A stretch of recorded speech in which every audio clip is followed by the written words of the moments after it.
सरस्वती पूजा के शुभ अवसर पर Ramanujan school of modern technology का शुभारंभ किया गया। यह जनता ग्रुप और फ्यूचर केयर फाउंडेशन का एक ज्वाइंट इनिशिएटिव है।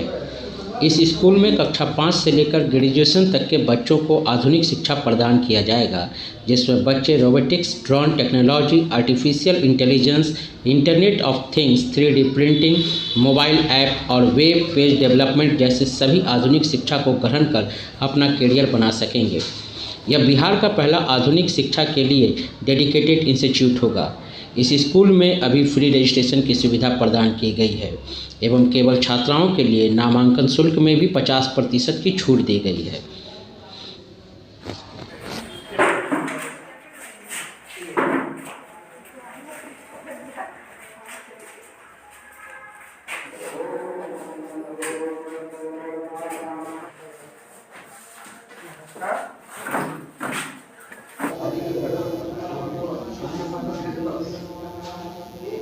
जी बताइएगा सर, आज के बारे में ये रोबोटिक्स क्लास या रामानुजम क्लास के बारे में बताइए क्या है? बिहार में पहली बार हम लोग आधुनिक शिक्षा के लिए एक डेडिकेटेड इंस्टीट्यूट की स्थापना कर रहे हैं, जिसका नाम हम लोगों ने महान साइंटिस्ट रामानुजन जी के ऊपर रखा है और इसीलिए हम लोगों ने इस कोचिंग का नाम या इंस्टीट्यूट का नाम महान Ramanujan school of modern technologies रखा है।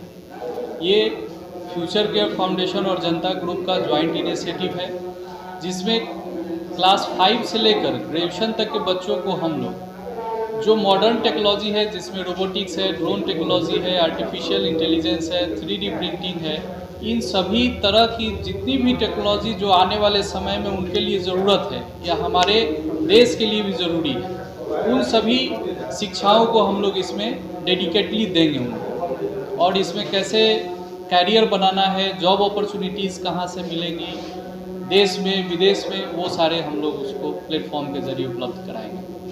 क्लास 5 से ग्रेजुएशन तक आपने बताया, तो इसका सिलेबस का जो मापदंड है वो आपने कहाँ से तय किया? सिलेबस ऑलरेडी हमारे इंडिया में IITians जो भी है, जितने IITs हैं उसके हिसाब से भी बना रहे हैं हम लोग। और हमारे टेक टीम में बहुत सारे लोग जुड़े हुए हैं जो टेक्नोलॉजी फील्ड से हैं, जहाँ पे जॉब अपॉर्चुनिटी है, जिस फील्ड में जिसके लिए टेक्नोलॉजी की ज़रूरत है उसके हिसाब से हम लोग सिलेबस तैयार कर रहे हैं। ये इसके पढ़ाई के कॉस्ट क्या पड़ेगा सर बच्चों के लिए? देखिए, कॉस्टिंग की जहाँ तक बात है टेक्नोलॉजी से रिलेटेड है, लेकिन हम लोग कोशिश कर रहे हैं कि उसका जो फीस रखा जाए वो आम हमारे पब्लिक के हिसाब से रखा जाए कि वो अफोर्डेबल हो।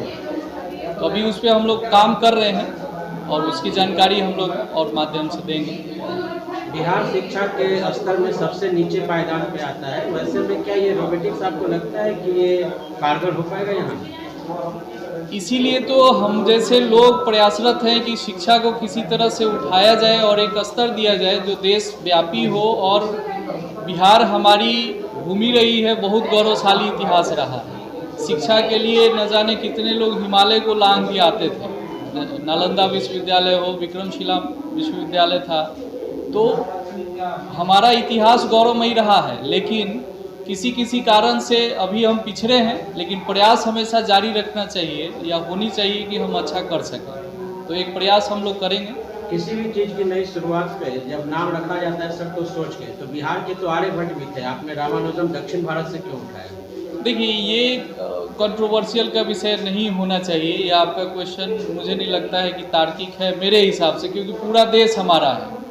अगर हम बिहार की बात करें या दक्षिण की बात करें तो हम लोग रामानुजन से कनेक्ट थे, तो हमने उनका नाम रखा। आर्यभट्ट भी रखा जा सकता था, आर्यभट्ट यूनिवर्सिटी ऑलरेडी हमारे बिहार में है, तो इसके लिए कोई रोबोटिक्स साइंस के हिसाब से बिहार में अगले 2 साल में आपके इंस्टीट्यूट के द्वारा क्या बदलाव हो जाएगा?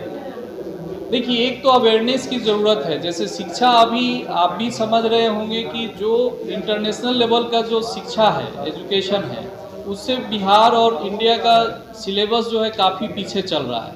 तो हम लोग एक नया स्टार्टअप लिए, इनिशिएटिव लिए हैं कि कुछ गैप्स को हम लोग फिल करेंगे। तो वो बदलाव दिखेगा, एक बार में तो नहीं दिखेगा, लेकिन धीरे धीरे वो दिखेगा। और 6 महीना साल भर में हम लोग टेक स्टार्टअप पे काम करके कुछ नए बच्चों को, युवाओं को हम लोग आपके सामने रखेंगे। ये पहला सेंटर है आपका यहाँ पर? जी, भविष्य में और भी योजना है? हाँ, अभी वैशाली ज़िले में एक और हम लोग इनिशिएटिव लेने की कोशिश कर रहे हैं, जो अगले महीने या इसी महीने में हम लोग फाइनल कर लेंगे। इसमें बिहार सरकार की तरफ से भी आपको कोई मदद मिली है? नहीं, बिहार सरकार से मदद नहीं है, लेकिन हम आशा रखते हैं टेक्नोलॉजी मिनिस्टर जो भी हैं उनसे बात करेंगे, मुख्यमंत्री को भी संदेश देंगे कि भाई हम लोग कोशिश कर रहे हैं, आप भी हमारी कुछ मदद करें, और आप लोगों के माध्यम से हम संदेश भी देना चाहेंगे। अपना परिचय दीजिए। मेरा नाम कन्हैया कुमार है और फ्यूचर केयर फाउंडेशन का मैं संस्थापक हूं, और मेरी कोशिश रहती है हमेशा कि नए नए आइडियाज़ पे काम किया जाए, या जो टेक्नो बेस्ड चीज़ें हैं जिससे कि हम आगे बढ़ सकते हैं, हमारे समाज के लोग आगे बढ़ सकते हैं, उस पर काम किया जाए। मेरा नाम अभिषेक कुमार है और हम जनता ग्रुप के फाउंडर हैं, और फ्यूचर केयर फाउंडेशन और जनता ग्रुप तो दोनों साथ में इनिशिएटिव लिया है, और हम 2017 से स्टार्टअप फील्ड में हैं। पहले हमने 3-4 साल कलकत्ता में अपना स्टार्टअप रन किया, फिर सोचे कि बिहार के लिए कुछ किया जाए, तो कोविड के वक्त में यहाँ पे आए थे और इसको स्टार्ट किए, और रिस्पांस भी जो है काफ़ी अच्छा रहा, ठीक है। और हम लोगों का जो कोलैबोरेशन है ऑर्गेनाइजेशन का आईआईटी मद्रास के साथ भी है, आईआईटी पटना के साथ भी है। अभी हम लोगों ने एक प्रोजेक्ट डेवलप किया था BLE मेश टेक्नोलॉजी पे, BLE मेश 5.0 पे, जो कि इंडिया का फर्स्ट स्मार्ट लाइट था, जो कि वहाँ पे अभी रखा हुआ भी है, ठीक है। तो उस प्रोजेक्ट को जो अभी शो चल रहा है शार्क टैंक इंडिया बिजनेस का, तो उसमें भी हम लोगों का सिलेक्ट हुआ था, ठीक है। तो बहुत सारा मतलब टेक्नोलॉजी से रिलेटेड हम लोग डेडिकेटेड हैं लोग। ड्रोन टेक्नोलॉजी हुआ, लोरावान भी हमारे पास है। इनफैक्ट हम बोल सकते हैं कि बिहार का ऐसा फर्स्ट ऑर्गेनाइजेशन है जो लोरावान और FPGA पे वर्क कर रहा है। हमने जब इवेंट करवाया था बिहार रोबोटिक कंपटीशन 20 दिसंबर को, जिसमें IIT मद्रास के भी प्रोफेसर आए थे, IIT पटना के भी आए थे। IIT पटना के प्रोफेसर भी चौंक गए कि बिहार में लोरावान और FPGA पे वर्क हो रहा है, लेकिन वही है कि हम लोगों को उस टाइप से प्लेटफॉर्म नहीं मिल पा रहा है कि हम लोग तुरंत एक्सप्लोर हो पाए, और आशा करते हैं कि आप लोगों का इस माध्यम से ज़रूर हम लोग का मोटिव है कि बिहार का 38 डिस्ट्रिक्ट में ऐसा सेंटर ओपन करने का इस साल के अंत तक। वीडियो को लाइक करें, शेयर करें, सब्सक्राइब करें, और तमाम तरह की खबरों से जुड़ने के लिए बेल आइकन को ज़रूर दबाएं। धन्यवाद।